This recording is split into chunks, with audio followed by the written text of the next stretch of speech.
ಅದಕ್ಕೆ ಮನಸ್ಸೋಟವನು ನಾನಿದ್ದೇನೆ. ಒಂದು ವೇಳೆ ನಿನ್ನನ್ನೇ ಬಯಸಿ ನಿನ್ನನ್ನೇ ಮದುವೆ ಆದ ಅಂತಾದ್ರೆ ನಮ್ಮ ಜೋಡಿ ಎನ್ನುವುದು ಹೇಗಿರ್ತದೆ ಗೊತ್ತುಂಟ? ಪ್ರತಿ ಮನ್ಮಥನ ಹಾಗೆ ಕಾಣ್ತದೆ.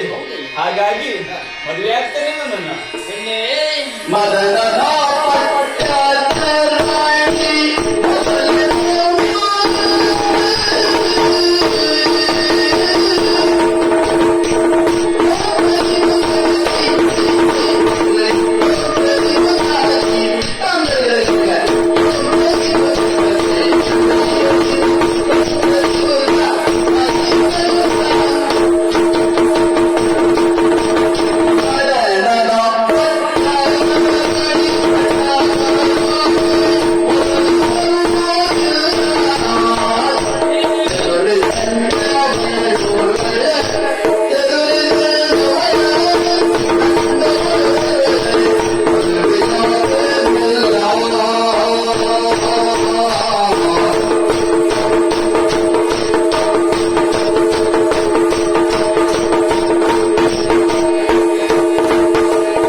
ಹೀಗೆ ಅಂತ ಹಾಡಿ ಹೊಗಳುತ್ತಾ ಇದ್ದೀಯ.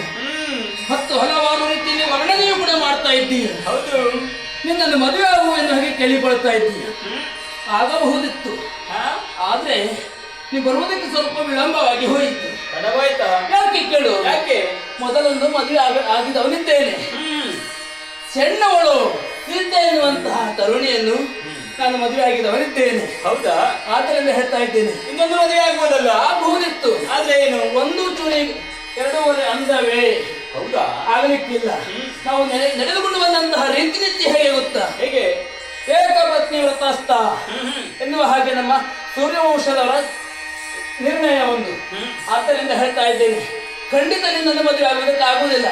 ನಾನು ಮದುವೆ ಆಗುವುದಿಲ್ಲ ಅಂತ ನಿನ್ನ ಮದುವೆ ಕಾರ್ಯಕ್ರಮ ಇಲ್ಲೇ ತೋರಿತೋ ಅಂತ ಭಾವಿಸಿಕೊಳ್ಬೇಡ. ನನಗಿಂತಲೂ ಹೆಚ್ಚಿನ ರೂಪವುಳ್ಳಂತಹ ಮಹಾವೀರನು ಧೀರನಾದಂತಹ ನನ್ನ ಸಹೋದರ ಲಕ್ಷ್ಮಣನಿದ್ದಾನೆ. ಹೌದಾ? ರೂಪದಲ್ಲಿ ನನಗಿಂತಲೂ ಹೆಚ್ಚು, ನನಗಿಂತ ಹೆಚ್ಚು ಅನ್ನೋದಕ್ಕಿಂತಲೂ ಮನ್ಮಥನ ರೂಪಕ್ಕಿಂತಲೂ ಮಿಗಿಲಾದಂತಹ ರೂಪ ಅವನದ್ದು. ಅಂತಹ ವಿಶೇಷವಾದಂತಹ ರೂಪ ಪರಾಕ್ರಮ ಇದ್ದಂತಹ ನನ್ನ ತಮ್ಮ ಲಕ್ಷ್ಮಣ ಇದ್ದಾನೆ. ಆದಷ್ಟು ಬೇಗನೆ ಅಲ್ಲಿ ಹೋಗು. ಹಾಗೆ ಆಗಲಿ.